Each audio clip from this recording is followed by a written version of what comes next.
Assalamualaikum warahmatullahi wabarakatuh. Selamat datang kepada seluruh mahasiswa S1 PG PAUD Universitas Terbuka.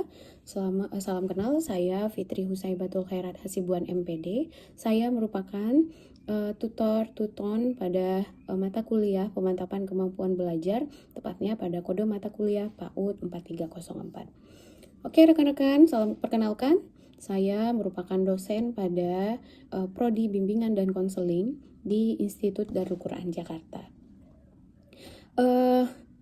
Dengan adanya kegiatan tutorial online ini, diharapkan rekan-rekan sekalian akan lebih memahami materi perkuliahan dari panduan PKM yang sudah dipelajari. Selain itu, tutorial online ini juga diharapkan akan memperluas wawasan rekan-rekan sekalian tentang mata kuliah pemantapan kemampuan mengajar, sehingga tentu dapat Anda terapkan nanti dalam kegiatan mengajar sehari-hari. Saudara mahasiswa, pelaksanaan tutorial online ini tidak membahas keseluruhan isi materi, namun hanya menjelaskan konsep-konsep penting dalam modul yang dianggap cukup sulit dipahami, ya. Pada pertemuan pertama ini, terlebih dahulu akan dijelaskan tentang informasi umum tentang tutorial online dan cara belajar yang efektif di UT. Oleh karena itu, informasi ini diharapkan dapat Anda simak dengan baik dan cermat ya. Khusus untuk mata kuliah PKM, syarat-syarat kelulusan adalah sebagai berikut. Yang pertama, nilai mata kuliah itu adalah minimal B. Yang kedua, nilai mata kuliah murni dari bimbingan dan tugas praktek tutorial ini 100%. Jadi tidak ada UAS ya. Yang ketiga, nilai praktik atau tutorial hanya berlaku pada semester berjalan. Jika tidak lulus, maka mahasiswa harus meregistrasi ulang mata kuliah dan mengikuti seluruh proses pembelajaran dari awal lagi ya. Kemudian saudara-saudara mahasiswa, PKM di PAUD merupakan mata kuliah yang khas ya, karena menuntut praktik dan juga tidak ada UASnya. Oleh karena itu, pada tuton ini, Anda sebagai mahasiswa tetap dituntut untuk melakukan praktek dengan dinilai oleh supervisor ya. Pertanyaannya, siapakah supervisor yang dimaksud? Jadi supervisor itu juga ada kualifikasinya ya. Di antaranya yang pertama, bagi mahasiswa yang sudah menjadi guru PAUD atau program PG PAUD dalam jabatan, supervisornya adalah kepala TK atau PAUD tempat Anda mengajar selama ini ya. Kemudian yang kedua, bagi mahasiswa yang belum menjadi guru PAUD, maka atau program PAUD prajabatan, maka supervisor adalah kepala TK atau PAUD di sekitar lokasi Anda tinggal yang mengizinkan Anda untuk melakukan praktek mengajar selama Anda mengikuti tutorial PKM ini.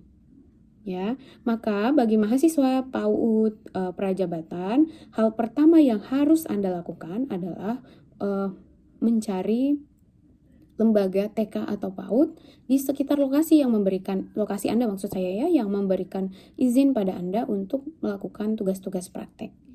Khusus untuk ujian praktek, selain supervisor, Anda juga akan dinilai oleh tutor sebagai supervisor pertama. Jadi supervisor itu ada dua. Supervisor pertama itu saya, supervisor kedua itu yang tadi punya kualifikasi yang sebelumnya saya jelaskan. Lalu saya akan menilai melalui video ujian yang Anda kirim nanti ya lewat e-learning. Nah, syarat-syarat pemilihan supervisor kedua yang di sekolah itu, syarat-syaratnya sebagai berikut. Yang pertama, berkualifikasi minimal sarjana atau S1 PAUD. Ya. Kemudian yang kedua, memiliki pengalaman mengajar atau berkecimpung dalam dunia PAUD itu minimal 3 tahun.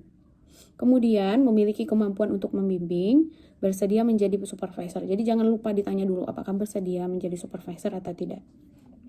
Oke, jadi dalam pelaksanaan praktek untuk PKM ini, dia terdiri dari yang pertama 8 kali praktek mengajar di kelas, bukan kelas Anda mengajar biasanya ya, jadi ambil lagi kelas lainnya.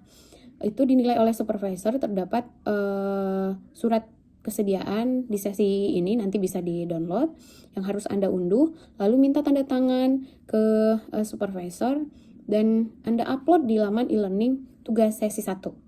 Semua tugas praktek mengajar di BKM dari praktek ke-1 hingga ke-7 itu harus dilengkapi dengan minimal 2 foto saat praktek.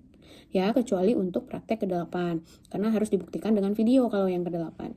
Kemudian yang kedua, ujian praktek yang dinilai oleh supervisor dan tutor itu sebelum melakukan praktek tentu Anda perlu untuk membuat RPPH dulu ya. Jadi RPPH ini sebagai acuan mana bukti ujian praktek dilakukan dengan mengunggah video simulasi pembelajaran. Yang ketiga, membuat laporan PKM yang akan Anda unggah di laman ini. Jadi silakan nanti dibaca, teliti, diulangi lagi, dibaca lagi semua arahan yang ada di e-learning ya. Selain itu, pada Tuton PKM ini juga akan disediakan pertemuan sinkronus dengan tutor melalui Teams atau Tuweb. Jadi Tuweb itu akan dilaksanakan sebanyak 4 kali di pertemuan kedua, pertemuan keempat, 6, dan 7. Jadi ada 4 kali pertemuan tatap muka secara virtual ya. Untuk lebih memudahkan pemahaman rekan-rekan sekalian, silahkan nanti terlebih dahulu pelajari RAT dan juga Tuton mata kuliah PKM ini ya. Sebelum melakukan praktek, tentu Anda perlu membuat RPPH-nya sebagai acuan. Untuk lebih memudahkan pemahaman Anda, silakan ada tutor RAT dari Tuton di sesi ini sudah ada. Untuk sistem penilaian sendiri pada Tuton PKM ini adalah dengan melihat yang pertama keaktifan Anda saat diskusi, yang kedua nilai latihan praktek selama 8 kali praktik, yang ketiga nilai ujian praktek mengajar oleh supervisor ya, kalau supervisor di lapangan, kalau tutor lewat video. Kemudian yang keempat nilai laporan PKM.